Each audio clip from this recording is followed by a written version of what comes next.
If you're a non-EU student studying in France or you are arriving in September, this video is urgent and it's for you. It concerns the housing allowance for students. This change comes into effect from the 1st of July. That's why I'm here to tell you who are the people that are being affected by this change and what you can do to help yourself before that time comes. My name is Adebukola. I've been in France for I think over 9 years right now, and that's what we'll be diving in this video. The Finance Law of 2026 removed eligibility for housing allowance for a group of students. These are non-EU, non-Swiss students or students that are not benefiting from French scholarship. This means that if you're Cameroonian, Nigerian, Togolese, Beninese, from Africa and you don't have a French nationality or you're not on a French scholarship, it affects you. As from July, this housing allowance is going to be removed and you need to plan ahead for this. This number is about 100 euros to 250 per month, depending on the city where you're in. In Paris, it's higher, and in other smaller cities like Lyon, Bordeaux, it's lower. But this means that in a year, you're going to lose between 1,000 and 2,500 euro worth of government assistance. If you're already receiving the housing allowance called APL, if you're already receiving it, these are some things you should take into account.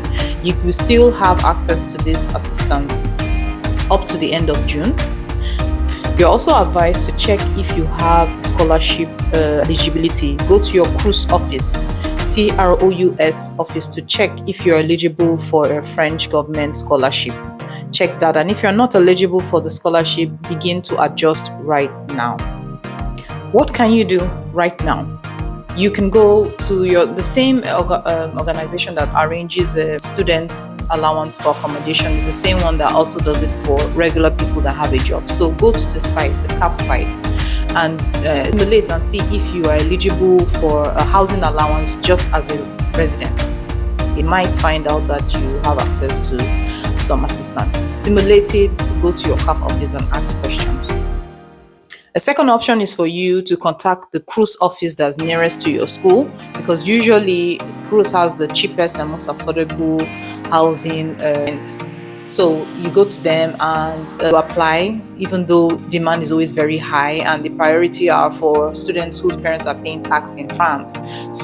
But sometimes you can, as an international student, you can still get it if you apply early enough. So start trying to apply and ask questions and see if you can manage to get a student residence accommodation, which is, Also, you may ask your school if they have any kind of housing benefits that they accord to international students. It's worth a try to find out if there has been any kind of or help that has been set aside for you international students. So do take your time to ask. It's never wasted.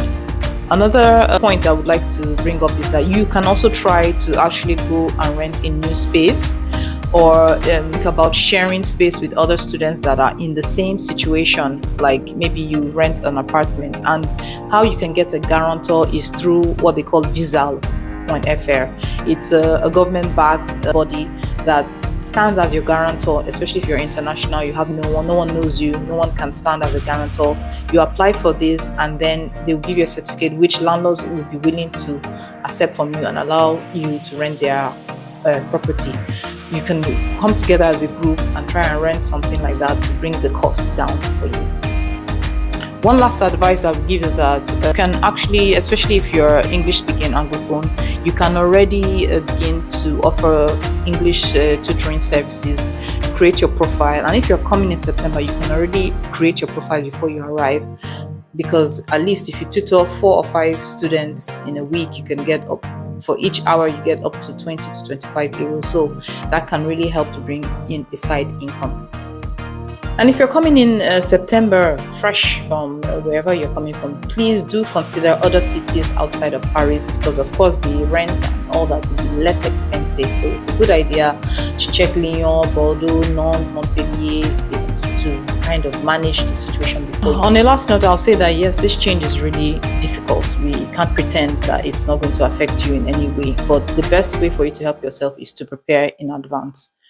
You can Of course, find a free guide below and everything I mentioned, a guide that will help you to do your research before you are.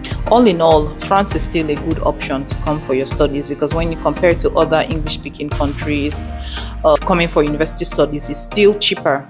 Even though they are removing the housing aid, you can still find that studying here in France is cheaper than other alternatives like the UK or the US. Please, if you found this video useful, please like and subscribe. If you like the content I make, if it is of any use, and if you want me to continue, please like and subscribe. Please forward this video to any student that's planning to come to France so that they will be prepared. I'm trying as much as possible in my videos to give you the information that will help you to make an informed decision, and when you come, you're ready. So thank you for watching, and I'll see you in the next. Bye. Oh, unless I forget, you can book a free call, 30-minute call, in case you need help. And if you want to go deeper and you really want to come into France, no stress, you don't like stress at all, you want to have soft landing, let's do a paid call so that I can cover everything for you. Thank you. Bye. Follow me.